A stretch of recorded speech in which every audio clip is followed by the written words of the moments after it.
Android Dialogues, where we have bite-sized conversations with people in the Android community. I'm Huyen and I'm speaking with Juhani Lehtimäki. And we're currently in Droidcon Italy, where we both were speaking. And Juhani, where are you based and how did you get started in Android? I'm originally from Finland, but I'm based in Munich. I've been there for 8 years. I got started kind of a little bit by accident. I was an Android developer, backend developer for 10 years. And then I got a project that they needed an Android dev for, and I just jumped in. So what your topic on, I think, is like something that I feel is like really close to my heart as like an app developer, and I feel like I know like a lot of app developers probably for the same, and that's because the topic of your talk was called So you have a side project, right? Yeah. And I feel like, especially as like app developers, like so many of us do, right? So what was basically the gist of your talk? Well, I think there's a lot of wasted potential when we do this, because we have this potential to create as devs, and I don't think we do enough. And every one of us have like this small thing they dabble side and do a little bit things, but I think you can, if you really get passionate about it, you can push it to a real product as well. So the topic is it's chosen because we just recently finished Kickstarter of our game. It went okay. It wasn't a massive success, but it went on top of the goal. And we've been building it for like 3.5 years, 4 years now.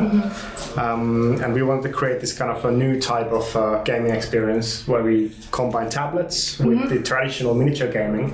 Oh, cool. And I think the motivation of my talk comes like our skills apply to every single domain out there, because you can apply technology, especially portable technology, to anything.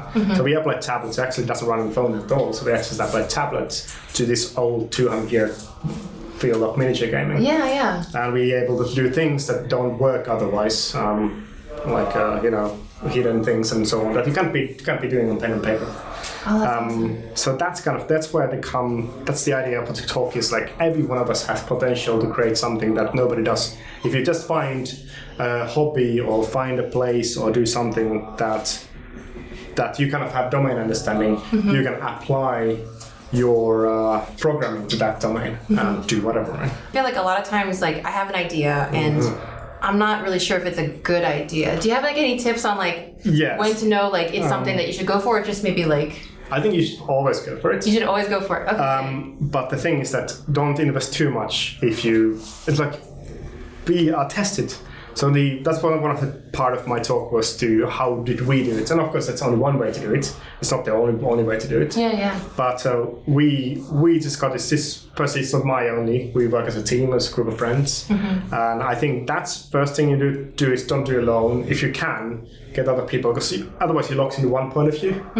If you have a couple point of view, you have to kind of argue your point of view, and that makes the idea solid, because you have to. You can't just throw things there. You have to tell the other person, okay, well, this is why I want to do this, and they might be skeptical, and then you have to justify your approach and so on. So filtering things out. I think that's super valuable.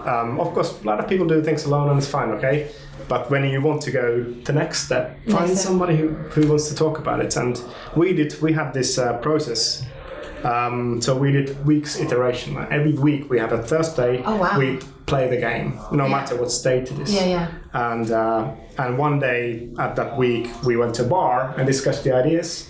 And after the game, we always went through like what worked, what didn't work. Play testing. You're totally like play testing. We did testing all the time. That's awesome. I think we have like, I wouldn't be lying too much if I said 200, 300 game tests behind us. And that's very valuable. We started very simple. We started actually simulating so the idea came, as all good ideas came, in a bar when drinking beer. And we were thinking like, why isn't anybody applying technology into this field? And we love gamers. We are tabletop gamers ourselves. And so we didn't want to just push technology forcefully. Right. But we had like ideas that cannot be done on pen and paper. And the first iteration we did actually pen and paper simulation of the app. So our first prototype was a Excel spreadsheet, and where we just filled in things manually, what the app would do.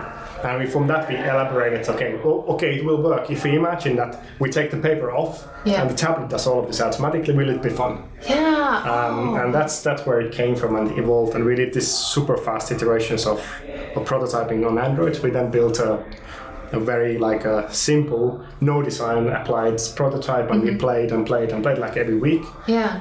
And we tried to find the interaction. We had a lot of problems with figuring out how people interact with physical world and the digital world. And translating that. And the interface between those two worlds is difficult to get right, because one of the things about, especially this domain, tabletop gaming, is that it's social experience. You're in the same room with friends, right, and you talk to friends. And we set a couple of parameters at the start of the project, saying like, if people look at their tablet more than they look at their friends on the table, we fail. Yeah, right. You're losing that social aspect. And we actually failed a few times. We went all the way to Google Play Store with an app that didn't work, and then we had to really kind of sit back and say, okay, well, we didn't create what we wanted. So then we went back to the iteration. And after 3 years, we finally found a way to do it in a way that it works and places new people coming in, they enjoy the thing.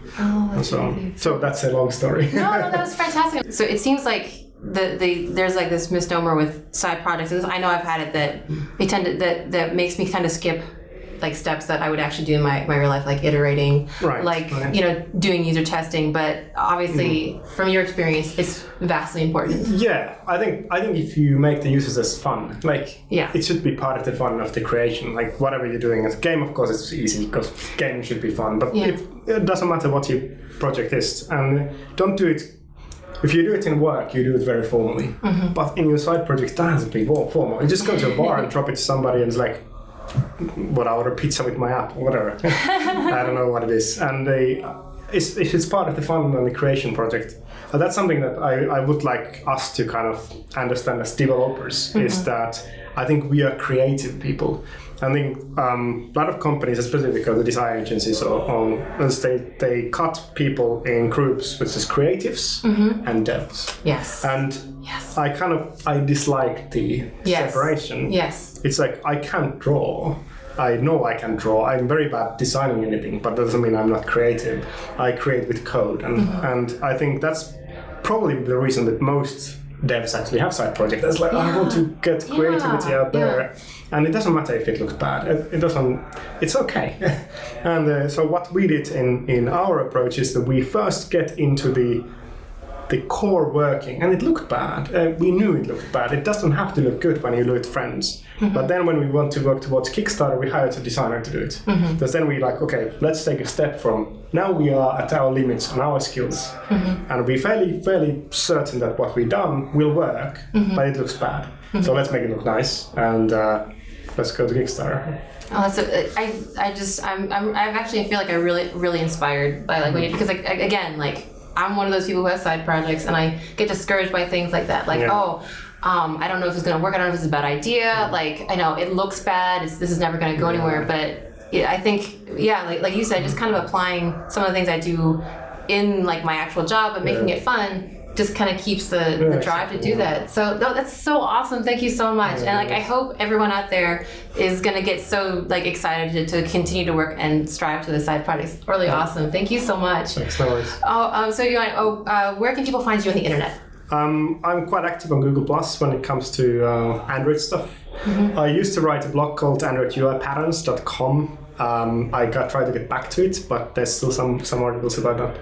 Awesome. Well, I will definitely be checking it out, and I will also be checking out your game because it sounds awesome. But thank you so much for taking time to talk with us and get us excited for our side projects. I'm just thank you so much. I'm going to say it maybe 3 more times. But again, thank you, and thank everyone out there for watching, and we'll see you next time. Bye.